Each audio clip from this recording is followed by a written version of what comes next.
First of all, world's largest and strongest democracy does not need lessons in freedom of speech from Twitter, a private company. Any company that wishes to operate in India needs to comply with the constitution and the rules of the, country. They are not above the rules. Having said that, look at the conduct of Twitter. They had 90 days to comply. And if they had a grievance, they could have moved the court after that. Ultimately, it would be the judiciary that will decide whether the rules are ultra-virus or they are intra-virus. But Twitter decides not to comply with the rules.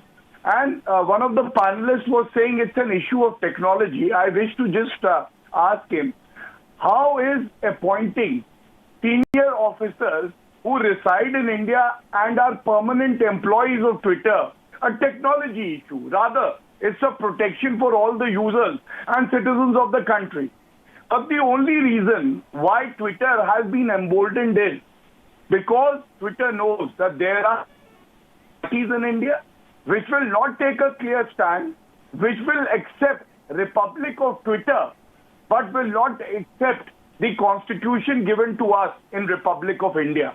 And thus, I conclude by saying, there is a very good example which shows the contradiction. Twitter believes it has very fair rules. It tagged one of the tweets as manipulated media of Mr. Raman Singh and my colleague Sambit Patra.